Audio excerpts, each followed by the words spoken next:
IRMA, before IRMA, there was no institution or no discipline for that matter which you could call rural management. Of course, there was agribusiness management, agriculture management in agriculture had already come in. And but encompassing the whole rural segment was not there. And the contribution, I would say that we can put the contribution on 3 counts. One is that IRMA was one of the first institutions which prepared the students to work for rural organizations owned by rural people, mostly cooperative, producers cooperatives, the government development organizations, non-government development organizations. They equip the students, the training was such that first time in India, IRMA created a very structured rural immersion program. We called it field work. A structured, why I said structured, it was somewhere between 8 to 10 weeks. Stay in a village, in a farmer's house, eating what they eat, using whatever they have, and learn from them. But here, they never went as a researcher. They were trying to live their lived-in experience of a rural life. At the same time, it was structured because they were looking at the production system. They were understanding the markets, rural markets. They were penetrating into the heartlands with this objective that apart from the livelihoods and markets, the cultural aspects that affect the rural life, and in all its hues. For many urban students coming from, most students used to come from, let us face this fact, most students used to come from urban areas. They had no idea about what rural is. But these 8 weeks, 10 weeks sometimes they spend, that was a transformative experience. And this was buttressed by the classroom, the course contents. The courses were so designed. It did not matter whether you were studying statistics or finance or accounting. Every time in our discussion, rural will emerge because we use rural cases. And students would go through course after course, case after case. And a large number of students, though our batch sizes were very small. So in terms of total impact, I would say in a country like India, it was very small. But also, they had a great impact on the corporates also. Corporates which never thought or never understood how to align the interest of farmers with their business interest, started looking at it. Many of our students made they made a difference. They made a difference to the understanding by corporates or other organizations, the way to view rural and how rural people, their livelihoods can be integrated with the goals of many corporate organizations. Same thing, if you look at all the, particularly I will focus on dairy cooperatives because those days we used to largely focus on dairy cooperatives. You look at all the dairy cooperatives in the country, particularly Amul and all that, all were headed by IRMAs. And they made a tremendous difference. An organization rising from a 500 crore turnover to 1 lakh, about 1 lakh crore turnover is a big jump in the last 30, 40 years. And that is what IRMA is. IRMA, which has now become TSO, is trying to achieve.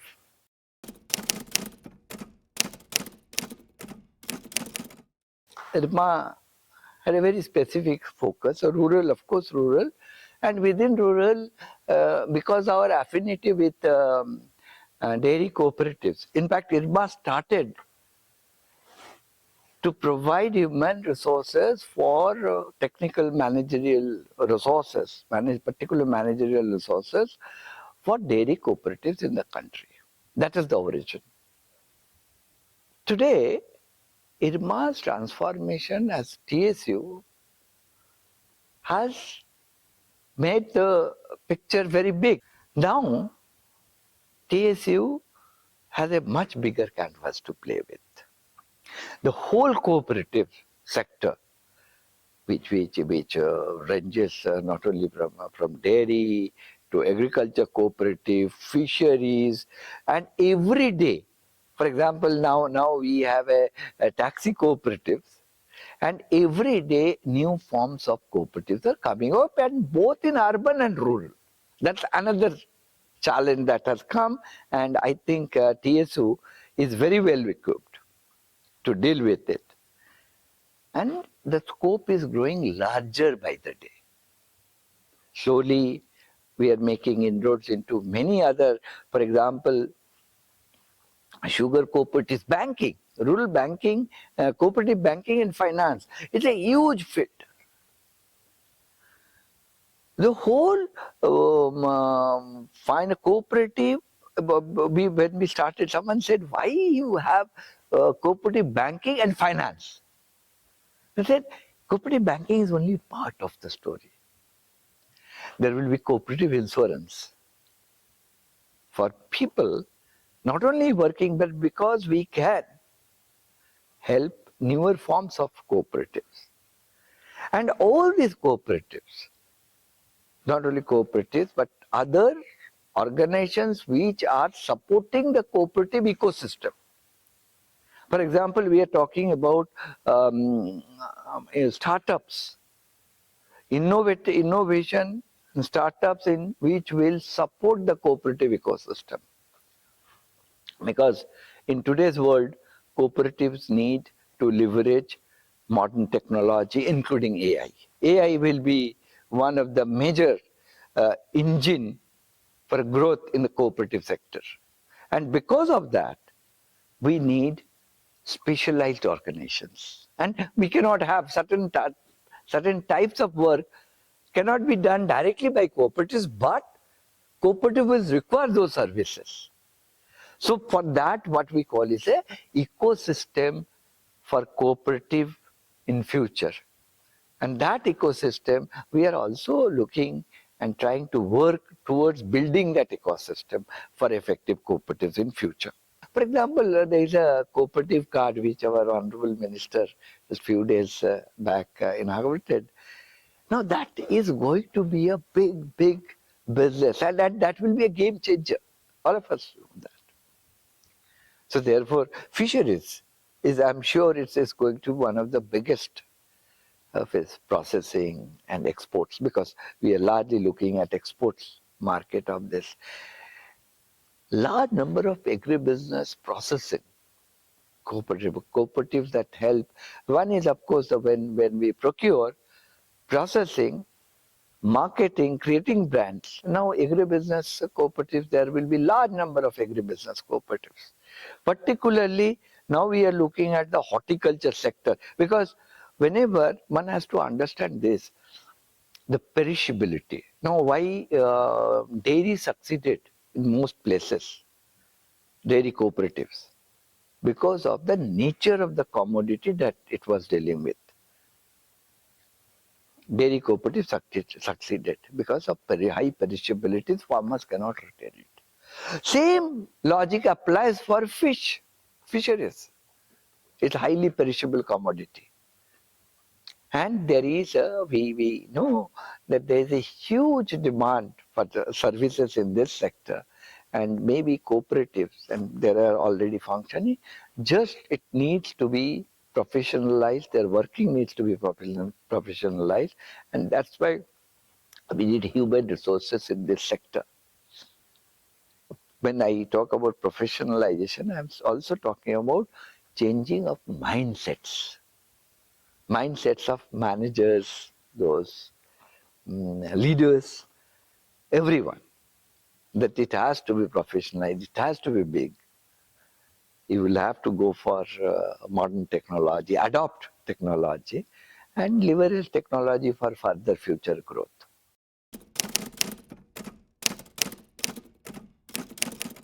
From the recruiter's perception, I think the only thing that will change is that now there will be, the net is much bigger.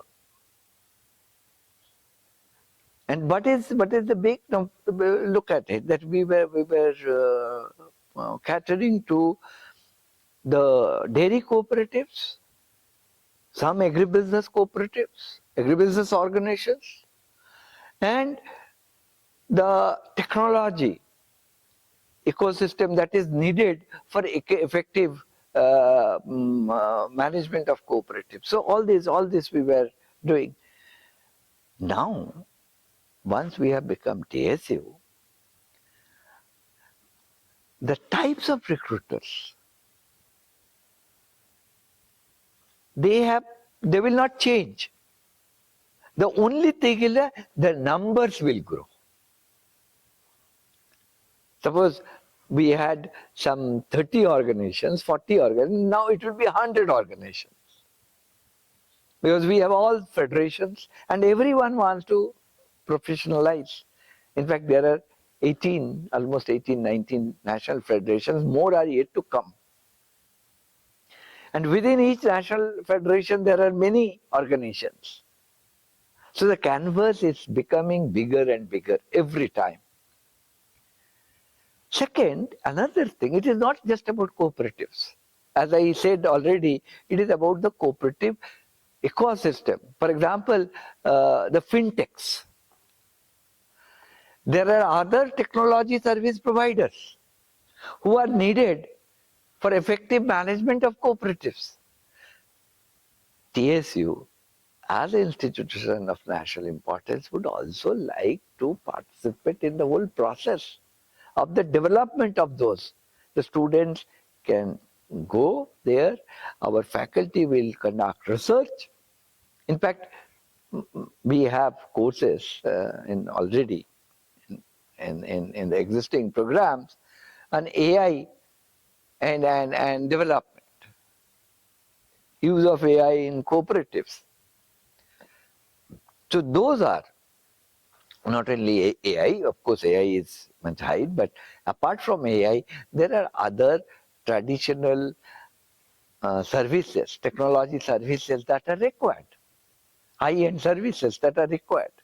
That this organization will have to, because ultimately TSU is an organization, it's a catalyst for growth. If you ask me personally, that I view TSU as a catalyst for growth in the sectors that have been so far neglected.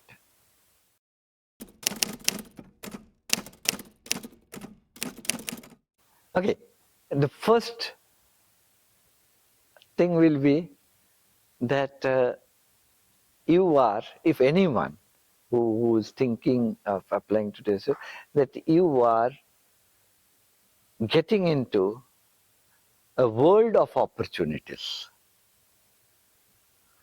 As I already said that TSU as an institute of national importance is or will act as a catalyst for growth of the country, particularly in certain chosen sectors. So of course, when you go for an uncharted territory, you need to have, I should say, a brain and heart of Columbus. Columbus, who is ready to explore or brave enough to explore that unexplored region. Eke out your own. You know, I should say that this sort of non-traditional, it's not a traditional MBA that one can have. One has to be this spirit of adventure. Okay. And someone who would say has that a strong entrepreneurial spirit. It's a combination of this. That's something to do. And in fact, if you look at the past records of Irmans, many Irmans, I think hundreds of them, have created new paths for themselves. Now we have been transformed into the Tribhuvan Sahkari University. So this was actually Tribhuvan Das's view. And university embodies in the spirit that was there, that it has to, you will have to. When Tribhuvan Das started Amul way back in 1946, it was that time the country was ruled by Britishers. There was, government was not favor, it was against it, against this movement. But Tribhuvan Das took it upon himself to fight it out, create something, and he swam against the current. And from that day, the first cooperative, and maybe few hundred liters milk, it has grown to a huge tree which has inspired many people, not only within the country, outside the country. We have cooperatives coming up where they never had, whether it's in Sri Lanka or in Africa or in West Indies.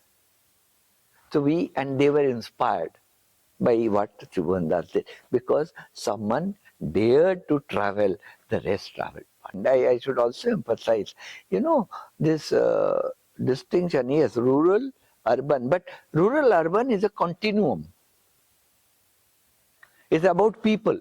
More importantly, we are talking about people. People who are less privileged. And that continues, that spirit will continue with TSU. And I would say, for students, it is a whole new world, new opportunities, but someone with a heart of Columbus. Someone has to come with the heart of Columbus. So be a Columbus.